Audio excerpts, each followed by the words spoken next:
ধানমন্ডি ম্যানিফেস ঢাকা এই আনলিমিটেড সামুদ্রিক মাছের মেলার সাথে 120+ আইটেম মাত্র 999 টাকা। খাবারের মান মোটামুটি ভালো ছিল। আজকে বুফে নিয়ে কিছু কথা শেয়ার করব যা সকলের জানার প্রয়োজন। আমরা মনে করি বুফে মানে আমাদেরকে গলা পর্যন্ত খেতে হবে। বুফে মানে প্লেট ভর্তি করে খাবার নিয়ে নষ্ট করতে হবে। বুফে মানে খেতে পারি আর না পারি, পয়সা উসুল করার নামে রাক্ষস হয়ে যেতে হবে।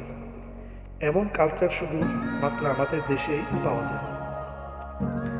আসলে বুফে মানে হচ্ছে আপনি অনেক রকম আইটেম থেকে আপনার পছন্দের আইটেমগুলো খাবেন, যত ইচ্ছে তত তৃপ্তি সহকারে। বুফে মানে হচ্ছে আপনি যতবার ইচ্ছে ততবার খাবার নিতে পারবেন। তাহলে আমার প্রশ্ন, কেন প্রথমবার নেওয়ার সময় আপনাকে প্লেটে পাহাড়ের মতো খাবার নিতে হবে? আস্তে আস্তে করে নিলে আপনার খাবারটাও ভালোভাবে হজম হবে, খাবার নষ্ট হবে না, এবং আপনার সাথে লাইনে যারা আছে তারাও নিতে পারবে। তারাও চিকেন থেকে বারবার খাবার রিফিল করে দিতে পারবে। একটি উদাহরণ দিয়ে বলি, ফ্রাইড চিকেন অনেক মজার একটি খাবার। একসাথে প্রথমবার যদি 200 পিস চিকেন ডিশে দেওয়া হয়, একজন কাস্টমার যদি 4 পিস করেও নেন, 50 জন কাস্টমার আরামে নিতে পারবে। 4 পিস কি কম? কিন্তু আমরা অনেকেই প্রথমবারে 15 থেকে 20 পিস নিয়ে নিই। তাতে দেখা যায় পিছনে অনেকে আইটেম ঠিক পাচ্ছে না।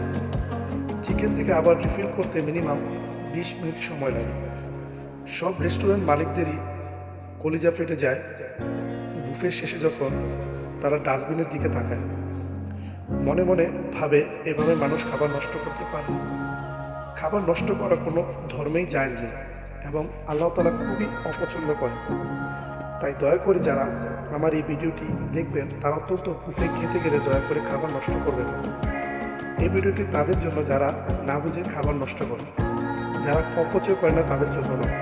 রেস্টুরেন্ট মালিকরা বুফের অফার দিয়ে এই আশায় থাকে আজ বুঝি ডাস্টবিন ভরবে না। আমরা বদলাবো, কাস্টমার বদলাবে, আমি বদলাবো, তুমি বদলাবে, তাহলে একদিন আমার প্রিয় বাংলাদেশও বদলাবে। আসলে না, সবাই মিলে প্রতিজ্ঞা করি, আজ থেকে যেখানেই খাই না কেন আবার নষ্ট করবো না।